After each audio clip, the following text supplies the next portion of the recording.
결혼 준비 시작한 지 얼마 되지도 않았는데 아무리 봐도 내 남편으로 사는 것보다는 엄마 품의 효자아들로 평생을 사는 게 훨씬 더 나아 보여서 예비시댁에 귀한 아들 반품해주고 돌아왔어요.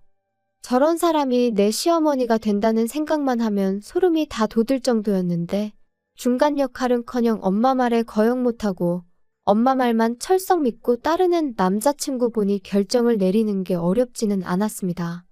몇 년을 연애했고 눈에 콩깍지가 끼어있다 해도 제가 스스로 제 발을 10월드 구렁텅이에 빠뜨릴 정도로 무지렁이는 아니었거든요. 어설프게 조율하는 것보단 빠른 파혼이 맞다 싶어 이렇게 큰 결단을 내렸습니다. 저희가 상견례할 당시만 해도 아무런 문제가 없었어요. 오히려 예비 시어머니가 먼저 허례허식은 생략하자고 예물 예당 같은 거 하지 말고 애들한테 한 푼이라도 보탬되는 걸 해주자고 먼저 제안을 했었거든요. 저희 집에서도 당연히 찬성을 했고 결혼도 반반 결혼 생각하고 있으니 얼마를 도와주시던 간에 똑같이 맞추겠다고 제안을 하셨는데 예비 시어머니가 먼저 집은 원래 남자가 해오는 거 아니겠냐며 그냥 혼수만 준비해오면 된다고 나왔습니다. 옛날이야 그랬지만 요즘 누가 남자가 집 해오고 여자가 혼수해가고 하면서 결혼을 하냐고. 부담 가지실 필요 없으니 반반 결혼하자고 한 번 더 물으셨는데 예비 시어머니는 절대 그렇게 할 수 없다고 단호하게 거절을 했었습니다. 반반 결혼을 한다는데도 계속 싫다고 우겨대는데 어떻게 별 수가 없었어요. 그래서 혼수 비용에 결혼식 비용, 신혼여행비까지 전부 저희 집에서 다 하겠다 말하고 그렇게 이야기를 정리했습니다. 친구들은 요즘 그런 시어머니가 어디 있냐며 저보고 전생에 나라를 구했냐느니 어쨌다느니 소리를 하면서 부러워했어요. 다들 부럽다 부럽다 하니까 저도 처음에는 좋은 시댁 만났구나 막연하게 그렇게 생각하고 있었죠. 그런데 그 해준다던 신혼집이 제가 생각했던 것과는 많이 달랐습니다. 집을 해준다니까 뭐 강남에 몇십억 하는 아파트를 들어가야겠다 그런 욕심을 부렸던 건 절대 아니었어요. 다만 신혼집의 위치라든지 그런 것들에 있어서 당연히 그 집에서 살아갈 저희에게 선택권이 있는 건 줄 알았거든요. 그런데 그런 게 아니었어요. 집은 이미 상견례, 아니 저랑 남자친구 결혼 이야기 처음 오가기 시작했을 때부터 구해져 있던 거나 마찬가지인 상황이었죠. 집을 해준다고 했지만 애초에 매매로 집을 해주는 게 아니었습니다. 전세로 들어가는 거였고 집주인은 다른 사람이 아닌 예비 시어머니의 친언니, 그러니까 예비 시이모님이었습니다. 남자친구네 이모가 누군가에게 전세를 주고 있던 집이었는데 그쪽 지역이 재개발 호재가 생기면서 전세 가격이 많이 올랐다고 하더라고요. 그런데 그 집에 먼저 살고 계시던 분이 오를 만큼 오른 전세금을 감당하지 못해 재계약을 못하고 나가게 되었는데 예비 시이모라는 그분이 욕심을 부렸는지 그 사람이 나간 뒤로 계속 빈집으로 놀리고 있었다고 하더라고요. 그런데 마침 저희 결혼 이야기가 오가기 시작했던 거고 예비 시어머니가 그 집에 전세를 얻어 저희 신혼집을 해주겠다는 소리였던 거예요. 애초에 반반 결혼이 성립이 안 되었던 건 전세금을 예비 시어머니가 해주는 거긴 하지만 결과적으로는 돌려받아갈 돈이니 저희한테 땡전 한 푼 안 도와주는 거나 마찬가지였던 거죠. 그래도 집을 싸게 얻는 게 어디냐 하고 집 구경을 갔는데 집의 상태가 아주 처참했습니다. 집이 좋아서 살기 좋은 동네라서 집값이 오른 게 아니고 그냥 동네가 싸그리 환골탈퇴한다는 재개발 호재 때문에 집값이 올랐던 그저 썩어빠진 오래된 아파트였었어요. 제 생각엔 재개발까지 본인들은 살기 싫고 당장 재개발은 소식만 있을 뿐 언제인지 감도 못 잡겠고 그런데 집을 빈집으로 놀리자니 아까운 와중에 때마침 저희가 결혼한다고 하니 그 집에 세를 얻어준 걸로밖에 받아들여지지가 않았습니다. 크기도 끼케야 14평 정도 돼 보이고 얼마나 오래된 아파트인지 엘리베이터도 없는 그런 아파트였어요. 단 한 가지 마음에 들었던 건 회사 출퇴근하는 버스가 집 앞으로 다닌다는 사실이었죠. 출근하는 것만큼은 편하겠더라고요. 그래도 당장 큰돈 아끼는 게 어디냐. 집에 들어가는 돈 신경 안 쓰고 살아도 되게 된 만큼 열심히 모아서 좋은 집으로 이사 나가자 그런 생각이었죠. 저희 부모님이 저희 신혼집이라고 사진 찍어 놓은 거 몇 개 보여드렸더니 완전 사기당한 기분이라고 하시더라고요. 반반하자는데 한사코 거절했던 게 저런 꿍꿍이가 있었던 거였냐고요. 그때만 해도 저는 저희 부모님을 설득했어요. 좋은 점만 보자고요. 집도 오래되고 평수도 작으니까 혼수도 대충 가성비 제품으로 채워놓고 이사 갈 때 새로 구하면 되는 거 아니겠냐고요. 어쨌든 덕분에 한동안 내야 할 대출이자 아꼈다고 치면 반반 결혼하는 거나 마찬가지 아니겠냐고 그렇게 부모님을 설득했어요. 그런데 하루는 남자친구가 저한테 종이 한 장을 건네주더라고요. 이게 뭐냐고 물었더니 남자친구도 자기도 자세히 안 봐서 잘 모르겠는데 엄마가 혼수리스트라고 적어준 거라고 하더군요. 남자친구 보내고 나서 집에 돌아와 그때가 돼서야 적어준 혼수리스트를 체크해봤습니다. 그런데 적혀있는 혼수리스트가 아주 가관이더군요. 일단 브랜드가 전부 국내 굴지의 대기업 제품들밖에 없었어요. 모델명에 색깔까지 자세하게도 적어줬는데 인터넷 찾아봤더니 심지어 두 브랜드에서도 제일 비싼 최고급 라인의 제품들이더군요. 조금 어이가 없었어요. 집은 언제부터 관리를 안 했던 건지 벽지도 다 누렇게 떠있고 바닥 장판도 여기저기 찢어진 곳 투성이에 심지어 요즘은 보기도 힘들다는 그 전통한지 모양 장판이었거든요. 보아하니 리모델링을 해줄 리는 만무했고 저희 돈으로 대충 도배랑 장판만 할 계획이었는데 아무리 도배 장판을 새로 한다고 해도 샤시도 오래된 알루미늄제 샤시인데 그런 집에 가전가구만 최고급 최신형을 써야 할 이유가 하나도 없잖아요? 가전가구가 최고급 최신형이라고 썩은 집이 좋은 집이 되는 건 아니니까요. 어차피 열심히 모아서 이사갈 계획이 있긴 했지만 그때 가서 좋은 가전 좋은 가구 맞춰서 놓고 싶지 미리 사둔다고 생각하는 건 방법 축에도 들지 못했죠. 그때 가면 또 그때 돼서 최신형 최고급 제품이 따로 있을 텐데 미리부터 사서 썩은 집에 가전가구 모셔두는 게 무슨 의미가 있었겠나요? 끝까지 읽어보니 별게 다 들어가 있더라고요. 하도 오래된 구축이라 방음은 잘 되게 하겠다만 14평 집에 75인치짜리 TV는 왜 필요하고 홈시어터랑 안마의자는 또 왜 필요한지 싶었습니다. 애초에 저희가 TV를 그렇게 챙겨보는 스타일도 아니고 안마의자도 있으면야 편하긴 하겠지만 솔직히 저희 나이에 안마의자가 벌써부터 필요한가 싶기도 하고 거실이라고 저희 둘바닥에 누우면 꽉 차는 느낌인데 거기에 그런 초대형 TV에 음향 시스템까지 갖춰놓고 안마의자까지 놓는 생각을 하니 들어는 갈란지 발 디딜 틈이라도 있을런지 감도 안 잡히더군요. 방이 2개이긴 했는데 워낙에 좁은 평수였다 보니 거실이 더 좁아지는 구조였거든요. 애초에 그 커다란 TV가 아파트 중앙현관을 지나서 저희 집에 들어가기나 할까 싶더라고요. 아무리 봐도 이해가 안 돼서 일단 남자친구한테 먼저 전화를 했죠. 어머님이 적어준 혼수리스트 봤냐고 물었더니 엄마가 적어준 거고 자기는 안 봤다고 대답하더라고요. 그래서 제가 사진 찍어서 보내줄 테니 한번 봐보라고 했습니다. 그런데 남자친구는 우리 엄마가 적어서 보내준 건데 어련히 알아서 잘하지 않았겠냐며 피곤하다고 그냥 전화를 끊어버리더라고요. 지네 엄마가 결혼하는 것도 아니고 지가 결혼하는 건데 어떻게 저렇게 무관심할 수가 있나 싶었고 어이가 없었죠. 하지만 차라리 이게 낫겠다 싶었어요.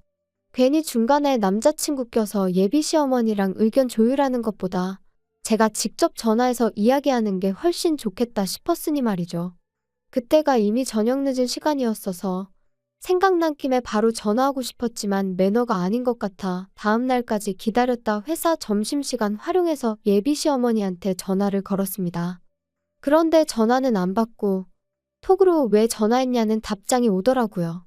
예비 시어머니가 전화 받기 조금 난감한 상황인가 싶어서 그냥 저도 기다릴 것 없이 톡으로 물어봤어요. 혼수 리스트 적어준 거 보니 이해가 안 되는 점이 많아서 연락드린다고요. 일단 그런 최신형 대형 가전가구를 넣기엔 집이 많이 좁은 편인 것 같다고요. 그런데 예비 시어머니는 요즘 혼수해오면 다들 기본적으로 그 정도는 해온다던데 그런 것도 모르냐며 오히려 역으로 저한테 물어보더라고요.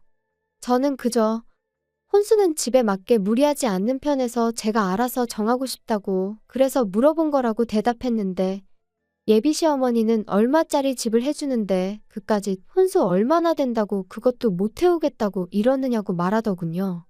제가 못 해가겠다고 하는 소리가 아니라 집에 안 어울려서 그러는 거라고 다시 설명을 했지만 남들 다 해가는 만큼만 적은 거니 앓는 소리 하지 말고 하나도 빠짐없이 다 하라고 하더라고요. 그 이후에는 톡을 보내도 읽고 무시하는 식이었어요. 곰곰이 생각해봐도 이건 아니다 싶더라고요. 솔직히 막말로 집도 말이 해준다는 거지. 남의 집 빌려다가 당분간 저희들 살게 해주는 거잖아요. 저희 사는 중에 만에 하나 재개발이 시작되면 뭐 분양권을 저희한테 넘겨줄 것도 아니고 그렇다고 저희 앞으로 그 돈을 주기로 한 것도 아닌데 사실상 동거래는 예비 시어머니와 한가족인 예비 시이모님 두 분 사이에만 오간 거지 제가 땡전 한 푼 받은 게 없는 거나 마찬가지였잖아요. 그런데 예비 시어머니 욕심에 집에 어울리지도 않는 혼수를 해오는 것도 말이 안 된다 싶어서 그냥 저도 제 뜻대로 밀어붙이기로 했습니다. 혹시나 또 집 해주는데 어쩌고 하면서 뭐라고 하면 제가 생각한 거 그대로 한마디 되갚아주려고요. 시어머니가 적어놓은 혼수 목록이 대충 계산만 해봐도 5천만 원이 훌쩍 넘었거든요. 제가 인터넷 뒤져가며 이것저것 찾아서 가성비 제품들로 구성해봤더니 그 코딱지만한 집 채우는데 500만 원이면 충분하겠더라고요. 예비 시어머니가 아들 시켜서 저한테 종이 한 장 휙 던져놓고 통보식으로 혼수 목록 줬던 것처럼 저도 똑같이 제가 새로 고친 혼수 목록 톡으로 사진 찍어서 예비 시어머니한테 보냈어요. 톡으로 또 이게 뭐냐고 물어오길래 불편하게 톡으로 하지 말고 전화로 하자고 말했죠. 뭔가 싶었는지 이번에는 전화를 바로 받더라고요.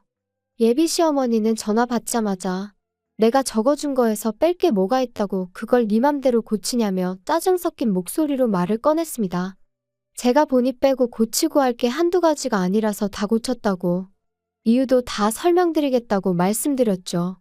짜증난 시어머니 말투 뒤로 하고 제 할 말을 시작했어요. 방이 2개라고 에어컨 방마다 설치할 수 없으니 하나 빼는 거다. 건조기야 있으면 저희가 편하겠지만 안타깝게도 베란다가 너무 작게 나와서 설치조차 불가능하다더라. 그리고 저희들 맞벌이 하는 데다가 집에서 많이 먹어봐야 저녁 한 끼 먹는 게 고작인데 설거지할 게 얼마나 나온다고 식기세척기를 놓냐. 그래서 그것도 빼버렸다.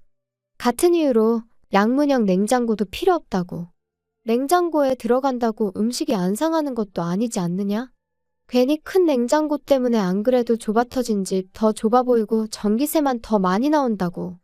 그냥 적당한 크기의 냉장고로 바꾸겠다 했죠. 이런 식으로 하나하나 조목조목 이유를 대가며 바꾸는 이유랑 아예 목록에서 제외해버린 이유를 설명하니 예비 시어머니가 아주 잘났다고 벌써부터 돈을 이렇게 아끼는 걸 보니 조만간 부자 되겠다며 빈정거리는 말투로 말을 하더라고요. 하지만 그게 끝이 아니었죠. 아직 대망의 TV랑 홈시어터, 안마의자랑 고급 소파까지 거실에 들어갈 가전가구들은 시작도 안 꺼냈거든요. 솔직히 이 부분이 제일 거액이었다 보니 꼭 짚고 넘어갈 생각이었어요. 예비 시어머니한테 단도직입적으로 거실에는 테이블 하나랑 좌식의자 2개 정도 놓고 아무것도 놓을 생각 없다고 했습니다. 좁아터진 집 넓어 보이려면 아무것도 없는 게 최고인 거 모르시냐고. 그리고 집에서 TV 볼 일도 거의 없는데 무슨 TV냐. 그냥 거실에서는 차나 가끔 마시고 휴식하고 싶을 때 쉬는 공간으로 쓸 계획이니 그런 고급 가전제품들은 하나도 필요 없다고 딱 잘라서 말했죠. 예비 시어머니는 TV도 없이 세상 돌아가는 소식은 어떻게 알고 살 거냐고 집에 TV를 안 놓을 생각을 하냐며 뭐라고 하길래 요즘 그런 건 TV 없어도 다 폰으로 보고 컴퓨터로도 볼 수 있는 거 모르시냐 했죠. TV 틀어봐야 재방송밖에 안 해주는 것 같은데 잘 보지도 않는 거 매달 요금 내고 그런 거 신경 쓸 바에 아예 TV 없이 지내보겠다고 말했습니다. 그랬더니 예비 시어머니가 그럼 안마의자랑 TV 그런 것들은 당신 집에 놓을 테니 생략하지 말고 당신 집에 가져다 놓으라고 하더군요. 그래서 제가 지금 무슨 소리를 하시는 거냐 했습니다. 혼수 이야기 하고 있는데 왜 신혼집 가전가구를 어머님 댁에 놓으라고 하냐고 되물었죠.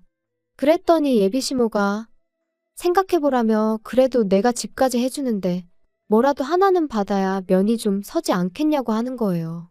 아니 상견례할 적엔 예물 예당 같은 허례허식은 생략하자고 하신 분이 이번엔 대놓고 시댁에 최신형 가정가구를 놓아달라고 요구하고 있으니 어이가 없었죠.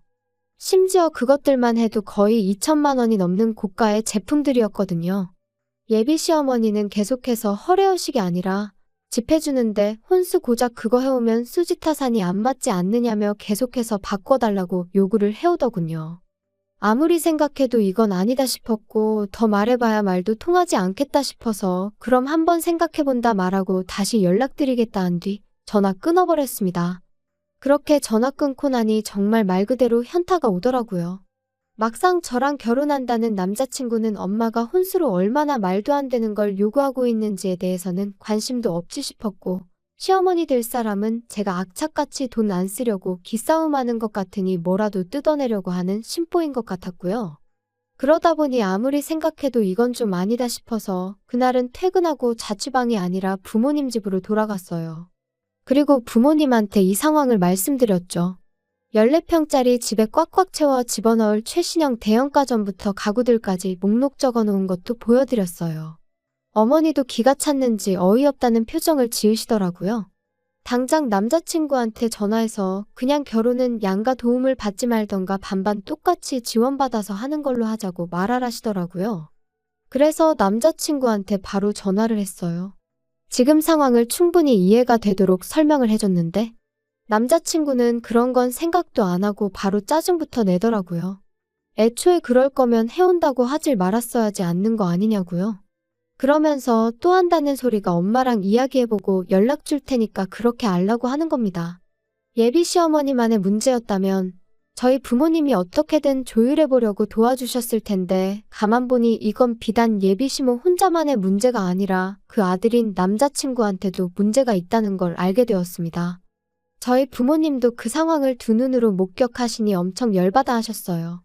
어머니가 저한테 예비사돈한테 남자친구가 전화 걸어서 통화 못하기 전에 곧바로 전화 좀 걸어보라고 하더라고요. 남자친구가 예비 시어머니한테 전화 거는 걸 미뤘던 건지 예비 시어머니가 바로 전화를 받았어요. 바로 전화 받으실 분이 아닌데 생각해보니 제가 시댁가전 바꿔주는 걸 생각해보겠다고 말하고 전화를 끊었었다는 게 생각이 딱 나더라고요. 예비 시어머니가 전화를 받는 걸 확인하자마자 저희 어머니께서 핸드폰 바로 뺏어다가 한마디 하셨어요. 이런 식으로 나올 거면 그냥 반반 결혼시키자고요. 예비 시어머니는 어떤 상황인지 곧바로 눈치를 챘던 건지 거기서 오히려 큰 소리를 치더군요. 아니, 그럼 애초부터 해온다는 소리를 하지 말았어야 했던 거 아니냐? 그리고 한쪽에서 집해오면 반대쪽에서는 원하는 대로 혼수해오는 게 당연한 거 아니냐고 하는 겁니다. 그 말 듣자마자 저희 어머니가 다시 전화에다 대고 한 소리 하셨어요. 내가 단칸방 들어가서 월세 사는 한이 있더라도 지금 사는 집 저희 신혼집으로 쓰게 내주겠다고요. 집은 내가 해올 테니 예비사돈이 혼수를 해오는 걸로 하셔라 했습니다. 다 쓰러져가는 14평 쓰레기 아파트 가지고 혼수 5천만 원치 받으려고 했나 본데 우리 집은 당신 언니가 가지고 있다는 그 잘난 집보다 평수도 크고 집값도 훨씬 더 받는 거 알고 계시냐고. 그러니 우리 집 신혼집으로 내주면 아주 리모델링부터 시작해 가정가구에 자동차까지 싹 다 받아내야겠다 했습니다. 집 해오면 원하는 대로 혼수해주는 게 당연한 거라고 하셨지 않냐고. 어디 한번 얼마나 해오는지 한번 두고 봐야겠다고 으름장을 놓으셨죠. 그랬더니 이게 지금 경우없게 뭐하는 짓이냐고 따지더군요.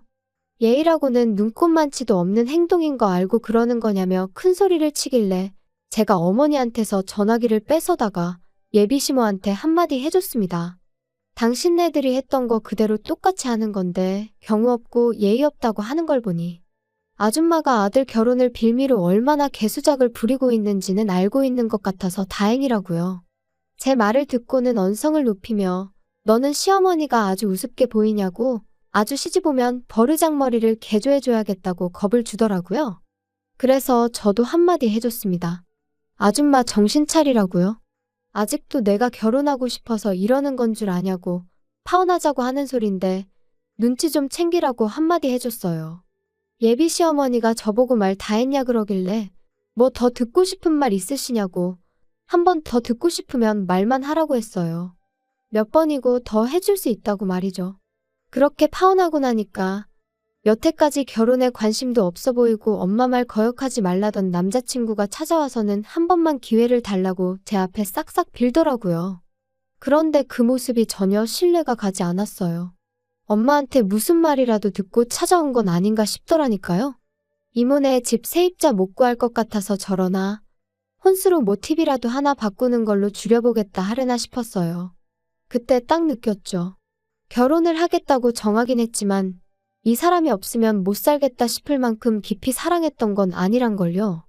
애초에 저는 이미 혼수리스트랍시고 남자친구한테서 종이 한 장 건네받았을 때부터 결혼할 마음이 싹 달아났던 것 같아요. 남자친구한테 내 마음 돌릴 생각 없다고. 파혼의 이유가 당신 어머니한테만 있는 건 아니니 너무 엄마 탓은 하지 말라고 한마디 해줬네요. 애초에 너가 나랑 결혼하고 싶었으면 나랑 너네 엄마랑 저렇게 개싸움 나게 두지는 않았을 거 아니겠냐고 하니 아무 말도 못하고 돌아가더군요. 한편으로는 거액의 혼수 목록을 받았을 때 그때 차라리 후련하게 정리해버렸다면 이렇게 마무리가 더럽지는 않았을까 싶은 생각이 들 때도 있습니다. 하지만 여전히 그거 하나만큼은 확실하네요. 꼴 같지 않은 집구석에 주제 파악시켜주고 내 하고 싶은 말 속 시원하게 다 내뱉어낸 거, 그 덕에 제 속은 후련해졌고 아무 미련 없이 끝낼 수 있었다는 거 말이에요.